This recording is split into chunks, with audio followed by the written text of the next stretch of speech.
What is going on, guys? I am SceptileMC George, the coach of your San Francisco Arcaniners, here to bring you my Season 6 Week 12 team builder. That is right, guys. We've gone through 11 weeks of team builders and matches, and now we're up to our final week of the regular season. Of course, we did clinch playoffs last week with our very, very close victory over the New Orleans Pelicans, knocking them out of the race and ensuring that we do, in fact, guarantee ourselves a playoff spot. So happy and sad at the same time.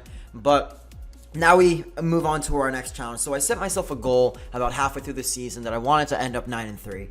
And obviously that can't happen. I have 4 losses right now, but I can go 8-4. And a goal I set for myself in the weeks where I was losing was keep the division.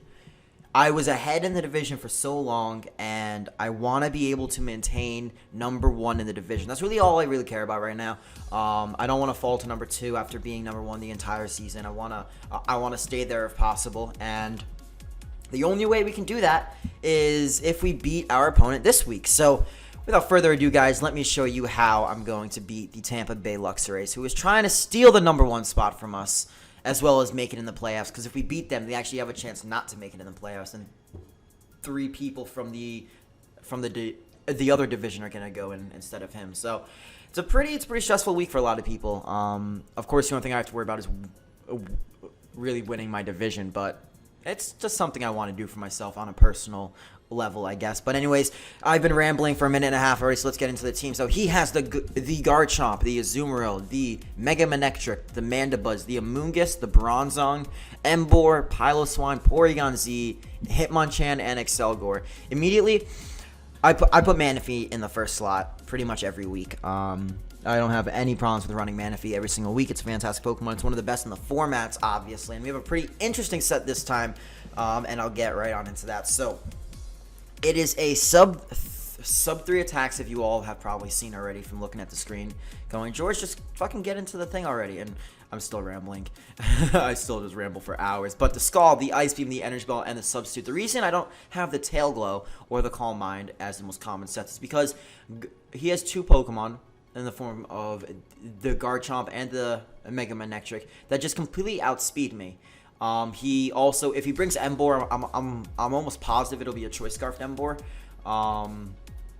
And the same with Porygon Z. So he outspeeds me with a lot of things, and he can revenge kill me with a lot of things. So that's why I decided to run Substitute instead. I decided not to run all the speed in the world. I kept modest, ran max special attack, and was just like, okay, I'm gonna run 4 HP so I have even subs.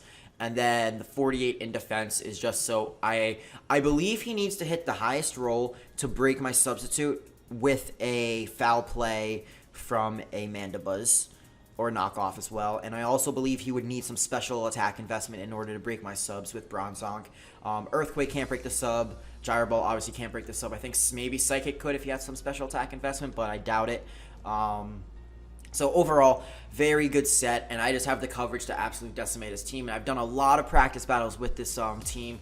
I've done actually 2, I think, and each time it's happened, I've gotten up a sub, and I've killed maybe 3 Pokemon, because just his team can't handle Manaphy very well, and they especially can't handle Manaphy if it's behind a Substitute. So that's the whole idea with this set. Pure power, destruction. Let's move on. So after that, we got an Infernape right here, Tarzan.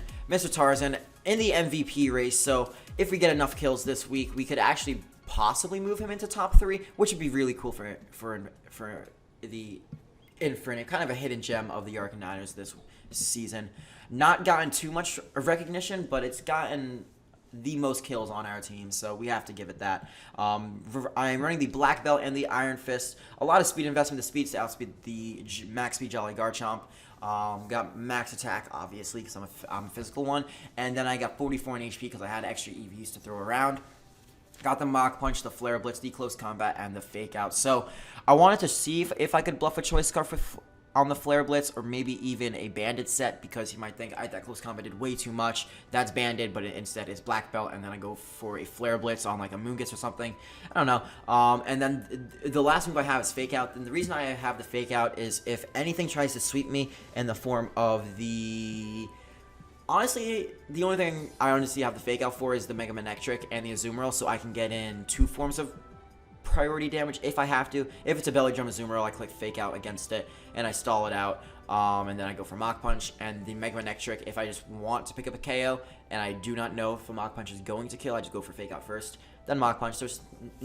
It's just nice little chip damage in the late game to where I can possibly sweep with Mach Punch. So, yep, that's that set, guys, and without further ado, let's get on into the next one. So this is Zub Electabuzz with the Vital Spirit ability. As my phone goes off, I do very much so apologize, guys.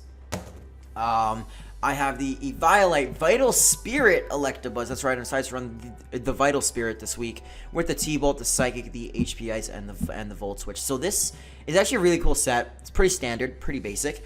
It's just coverage moves, Eviolite. But why do you have Eviolite and not like a choice item or a special attack and boost item? Well, my good friends, this thing actually takes hits off of Mega Man Neck Trick really well. So this is going to be a designated switch in almost every time for me because I do have Mamoswine in the back there, but it's very tricky to see if he's going to go for a Flamethrower or a Volt Switch, and this is just a safe in-between. And I have the Vital Spirit, so I can switch into Amoonguss as well, tank Amoonguss' hits because of the Eviolite, go for Psychic, take it out, go for Volt Switches, have some fun. Eviolite also helps me take Aqua Jets off of Azumarill. If I outspeed the Garchomp and he's not a Choice Scarf set, I kill it with HP Ice, and I can take Sucker Punches off of Emboar if it comes down to it with this thing as well. So overall, this Pokemon actually really good matchup against this team. Really good matchup against his Wall Core. The only thing he can't really touch is the Piloswine, but I don't think he'll bring Piloswine just because my main form of offense is usually a core of Infernape and Manaphy, and then usually Mamoswine right now, but I have Sceptile, which I guess could work with Ice Shard, but yeah. So that's that. That's why I don't have the Static either because of the Spore on the Amoonguss. After that, so this is how I'm going to be dealing with the goddamn Garchomp.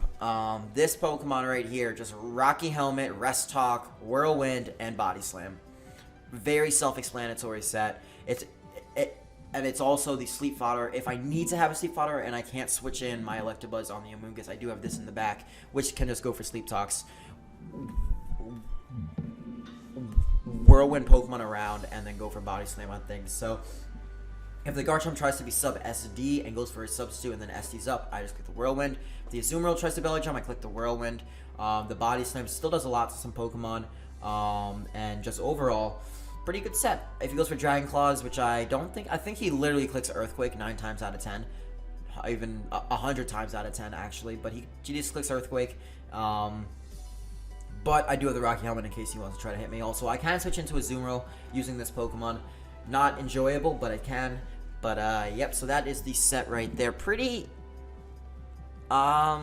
huge HP stat. Not so huge defensive stat, but that huge HP stat does make up for it. And kind of puts the Snorlax over the top defensively. Next up, I got the Iron Nut right here, which is my Fortress with the Stealth Rocks, the Explosion, the Toxic, and the Protect. So, last time that I used the Fortress, I had a Pain Split set with the Volt Switch, the Explosion, and the Stealth Rocks. Now, I'm keeping the rocks on it. I am doing that. And I'm keeping Explosion because Explosion does help a lot against the things like the Azumarill and the Garchomp. If they try to set up, also I could possibly get a kill off on something stupid that I don't expect to get a kill off on, but I might. And then I have Toxic and the Protect. So, if it turns in, I'm most likely going to be leading off with my Fortress because he's going to expect the Mamoswine to lead off, and then a counter lead to that is most likely the Azumarill. Not positive though, but that's my most likely assumption as of now. It could also be the Garchomp though. If he decides to lead Garchomp against my Fortress, I'm going for Toxic. I don't care if he Fire Blasts me. I don't care if he Fire Fangs me. I'm clicking Toxic and I'm getting that thing Toxic because then I go for Protect. I save my Fortress, and I switch into Big Bro, and he'll be on maybe, like, half his health already because of the Rocky Helmet and everything. So that's my plan with that. Also, I can Toxic the Azumarill if I get the opportunity to. That's always nice, preventing him from maybe going for a Belly Drum, or just, in all, just really wearing him down easily. So I got max defense because I don't need max special defense in my opinion. I don't need a special defensive Fortress. I would much rather have a physically defensive one. And the last Pokemon. This guy absolutely is the destroyer of lives. And I want you guys to just be in awe of Mamoswine against this matchup. Because, let me Garchomp, Ice Shard. Azumarill, maybe. Okay, fine. Azumarill, it kind of walls it. But Mega Manectric, you click Ice Shard or Earthquake, and maybe he does something else. Mandibuzz, you go for Icicle Crash. Amoonguss, you go for Icicle Crash. Bronzong, you go for Knockoff. Piloswine, you go for Earthquake or Knockoff. Emboar, you go for Earthquake. PZ, you go for Ice Shard. Hitmonchan, you click Ice Shard or Earthquake. And Excelgor, you click Ice Shard. And these things all drop with Life Orb. He has a lot of frail attackers on his team, and Ice Shard just completely destroys them.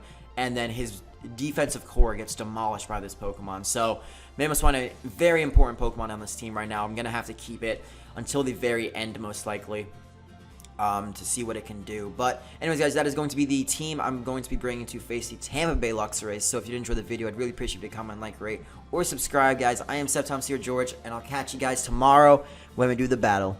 Peace out.